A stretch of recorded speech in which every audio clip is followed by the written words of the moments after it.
Elizabeth, the meal's ready. Thank you so much. I can't wait to dig in. And I heard you've made my favorite cheesecake today. Yes, it's all ready for you. Please help yourself. Thank you again for everything. My name is Elizabeth. I'm 30 years old and have been happily married to my husband Tom for 5 years.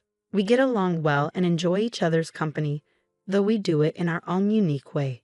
One area where I'm particularly grateful is my relationship with my mother-in-law, Anna. While many people struggle with their in-laws, Anna and I have a good relationship. She lives alone now, as my father-in-law Simon passed away 3 years ago due to an illness. When Simon passed, Tom wanted to move in with Anna, but I felt that would put unnecessary strain on our relationship. Although I liked Anna, I knew that living together could be challenging for both of us.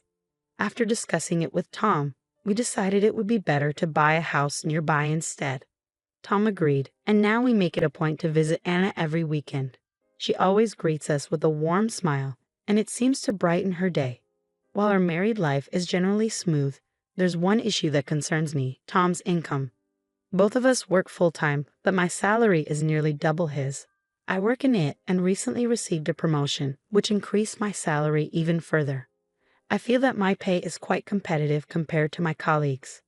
On the other hand, Tom works for a small company with less impressive performance, which results in a lower salary. Although Tom is frugal and doesn't spend much, I worry about our financial situation, especially when thinking about starting a family in the future. Tom works incredibly hard, making it difficult to discuss these concerns with him. To support our family finances better, I'm aiming for further promotions and additional responsibility at work. One evening, after finishing work earlier than usual, I arrived home and unlocked the door. I overheard Tom talking on the phone one evening. I usually avoid eavesdropping, but something about the conversation made me feel uneasy. I tried to be discreet as I listened in. From what I could gather, Tom was saying, "Don't worry, Elizabeth doesn't know. I've checked my savings, and there's quite a bit saved up now. Things are going well with the person you introduced me to, Mom. I just need to decide when to ask her for a divorce." My heart sank. Savings? Divorce? What was Tom talking about, and who was this person he mentioned? I could only guess that the person on the other end of the line was likely Anna. What were they planning? Feeling overwhelmed, I quietly left the house and went to a nearby cafe to collect my thoughts. The idea that Tom was contemplating a divorce was shocking. Was this person someone else he was involved with? And what did he mean about savings? Tom's income was modest. How could he have so much saved up? My mind was racing with questions. I ordered a coffee, hoping it would help me clear my thoughts. I took out a pen and paper to organize everything I'd heard and the possible scenarios. Gradually, a troubling hypothesis formed. Maybe Tom and Anna were plotting together to divorce me. They seemed to be stashing money away as hidden assets for Tom's new mistress. This was only a hunch, so I decided to hire a detective agency to investigate and confirm whether Tom was truly cheating on me. When I returned home from the cafe, Tom greeted me with his usual innocent smile, saying, "Welcome home." Despite his sometimes unreliable nature, I had always believed Tom to be a man of integrity. Discovering this hidden side of him was a shocking reminder of how deceptive appearances can be. A few weeks later, I received the investigation results from the detective agency. The evidence was overwhelming. Numerous photos showed Tom and his mistress entering a hotel together. It was clear that Tom was indeed unfaithful.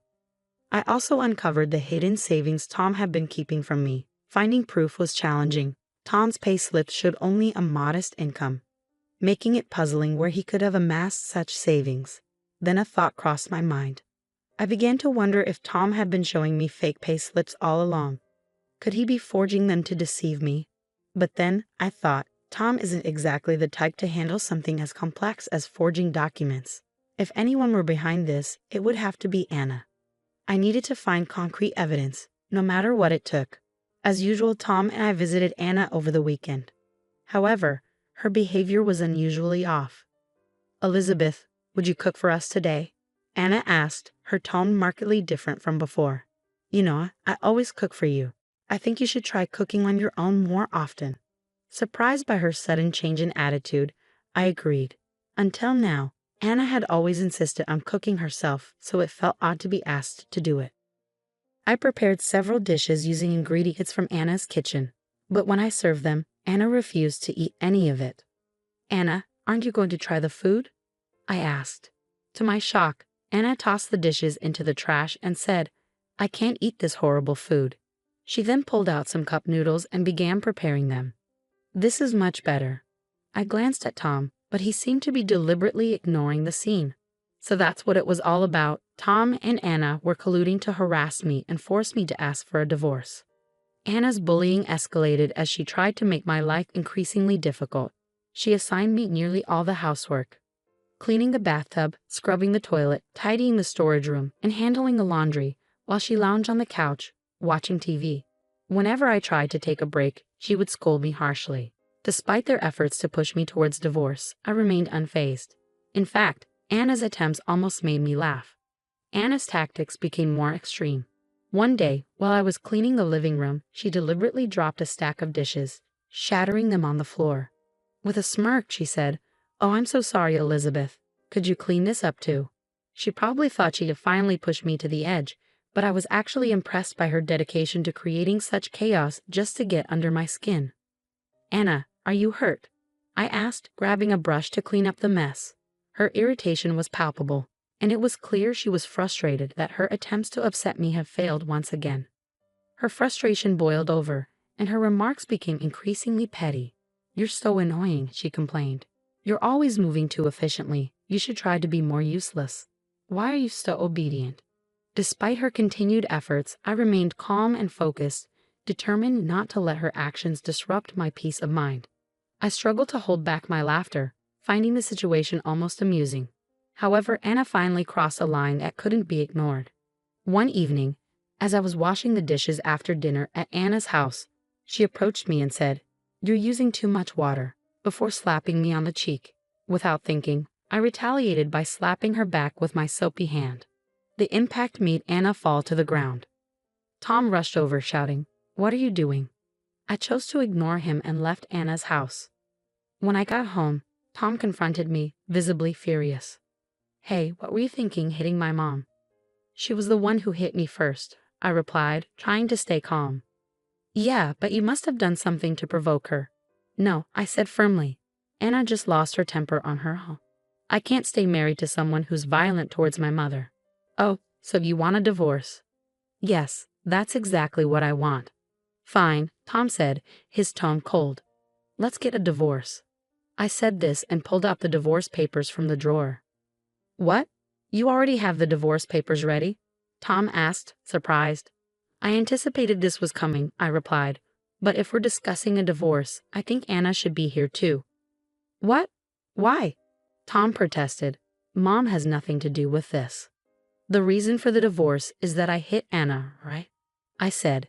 "If we're going through with this, we should inform her properly." Reluctantly, Tom agreed and called Anna over. A little while later, Anna arrived, glaring at me while holding her red cheeks. Ignoring her look, I continued, "So, you really want a divorce?" "Yes, I'm fine with that," Tom said, as he filled out his portion of the paperwork.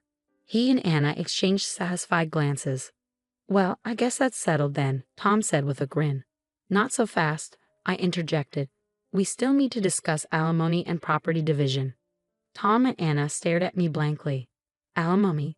For what?" Tom asked, bewildered. "For this," I said, placing the photos of Tom's affair, taken with the divorce papers, on the table. Tom and Anna's faces turned ashen. "You're having an affair, aren't you?" I pressed. No, it's not like that," Tom stammered. "There's no denying it," I said firmly. "The evidence of you entering a hotel room with your mistress speaks for itself." "I'm confident I can claim alimony for this," I said, determined. "No way," Tom retorted. "And I know you've been secretly saving money," I added. Tom and Anna's eyes widened in surprise.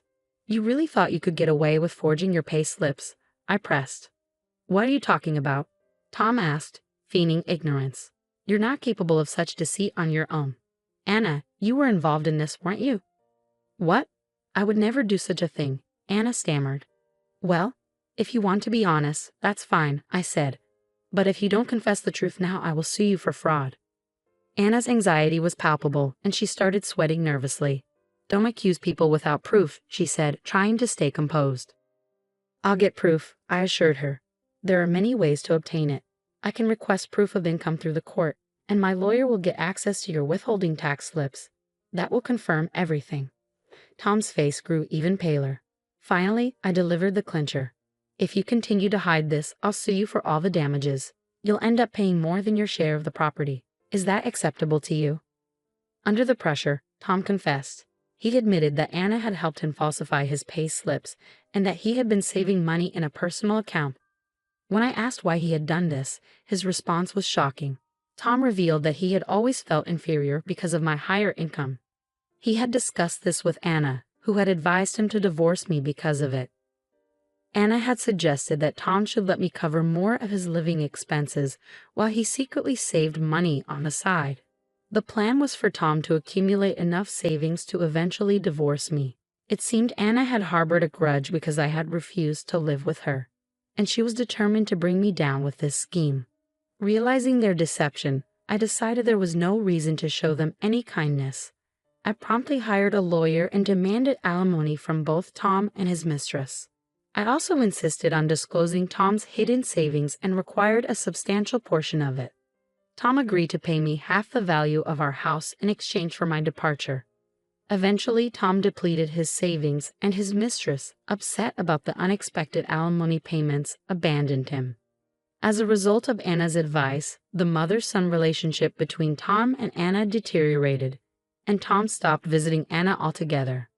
I also informed their neighbors about the scandal, leading to Anna becoming isolated and viewed negatively by the community. Additionally, I reported Tom's affair to his workplace. Since it's a small company with only a few employees, Tom faced significant embarrassment and was ostracized by his colleagues. Seeing them face the consequences of their actions was truly satisfying. Meanwhile, I embraced my new life as a single woman. I bought a luxurious tower condo and am enjoying the comfort and space. Recently, I also started a new relationship and am looking forward to enjoying my love life. Thank you for watching until the end. Please subscribe to our channel, and I'll see you in the next video.